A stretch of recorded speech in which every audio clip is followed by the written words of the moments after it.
Yo, my name is Vujanić. I do many things online. I'm a bit of a creative. I host a few shows on Copper 90 on YouTube. You may have seen my face or you may have not. I'm not sure. I have also done many other things like some music videos, comedy, yeah, a bit of clothing, have a nice, all this stuff. But yeah, man, this is my kit story.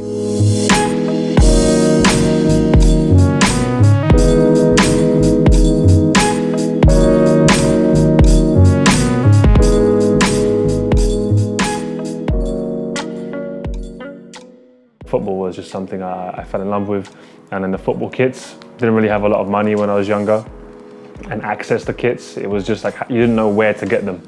If I could get a kit, I'd normally get like one, and beg my parents, and then they gave in and they'd buy me like one a year or like two a year. So I'd always kind of look forward to the next season and try and get my next kit. I remember the 1998 World Cup. It was the year that I came to the UK. So we came from like the ex-Yugoslavia. Just like and I can't remember much, but I just remember football was on TV and I fell in love with it. I don't know why or how, but one of the main reasons was Ronaldo. There was a girl that I fancied, I remember in school, and she was Brazilian. So there might have been another reason, but I just ended up rooting for Brazil. Yugoslavia were in the tournament as well, so I was kind of in love with both countries. England played as well, so there was just so much going on, and that was my first kind of real introduction to football was the 1998 World Cup. And that Ronaldo kit when Brazil lost the World Cup, was one of my first kits that I got. It might have been the first one. So then, for some reason, I don't know, I think Owen was playing quite well at that time. I kind of fell in love with Michael Owen. He was one of my idols growing up, so I naturally became like a Liverpool supporter. I remember JJB. It was a store that doesn't even exist anymore. I believe it was, I don't know what season that was with the Reebok, but that was my first Liverpool kit. It might have been 2001 or 2. Yeah, I was just mad happy that I had this kit. Got Owen printed on the back. That was always exciting when you see them print the name on, and I got a free flag. So after my Michael Owen love affair, I moved on to Gerrard. But I got the wrong number on the back because the season before I got this kit, he was 17. And I rushed to get it the day it came out. I got it, but with number 17. He ended up being number 8. And then that season, Liverpool won the Champions League. That was a beautiful, beautiful moment. I was only like 14, maybe 15. So yeah, do not buy kits with old squad numbers. Wait for the new squad numbers to come out because you'll end up looking like a fool. But either way, it's the kit that Liverpool won the Champions League in. Definitely one of the best football games ever, ever, ever. I don't think there ever will be a better game than that. So yeah, a random one in there, but it's the Jamaica 1998 World Cup kit. Boom! One of the main areas that I went to school in was in northwest London, in Willesden, quite close to Harlesden, and that had a huge Jamaican community. I just remember seeing it on TV and I was like, that kit is so sick. It had a crazy design, it had kappa, but I couldn't find it. You could never like see it in stores. So randomly, I was with my mum one day on the high road, on Willesden High Road.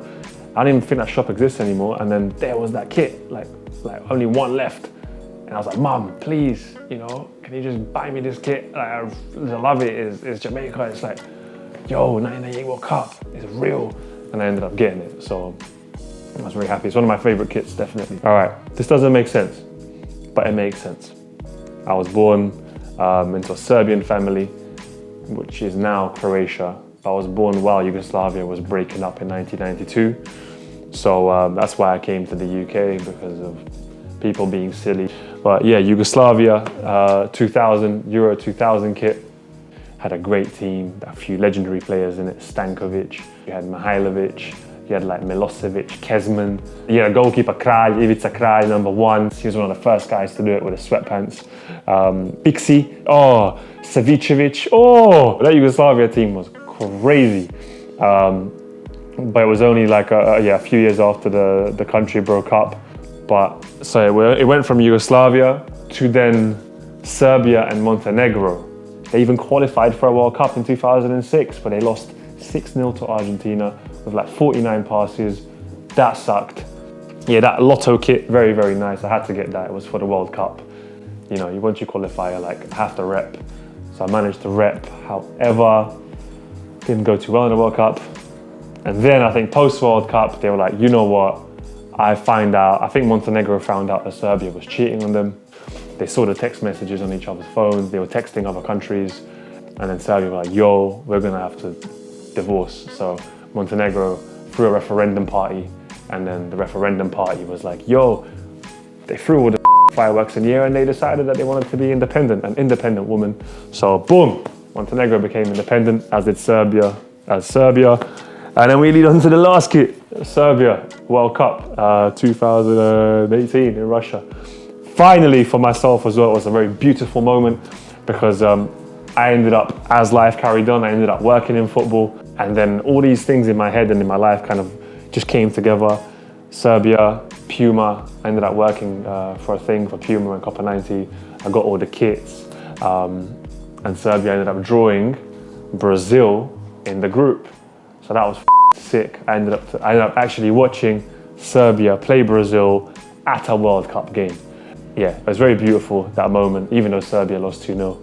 It was a very, very, just, I don't know, like a moment which goes 360 in your life, and it all kind of connects, and you're sitting there in Moscow at the World Cup, watching these two countries, which, it just shows you how football really is a sport for the people, and the amount of stories you can have from football is insane, absolutely insane. And it kind of maybe even pointed to me how unique my story was. And I've got so many more kits. So this is just 1/10 of the collection, maybe even 1/20th. Oh, so many bloody kits because I ended up working in football and I got even more kits. Yeah, I love kits, man. They're just iconic. They represent time. They capture moments. Kits they just transcend the game itself because they're just like a photo, aren't they? Or like a memory in your head, a beautiful memory. Yeah, so much emotions tied to actual pieces of clothing and their designs. So yeah, I'm a big, big lover of football kits.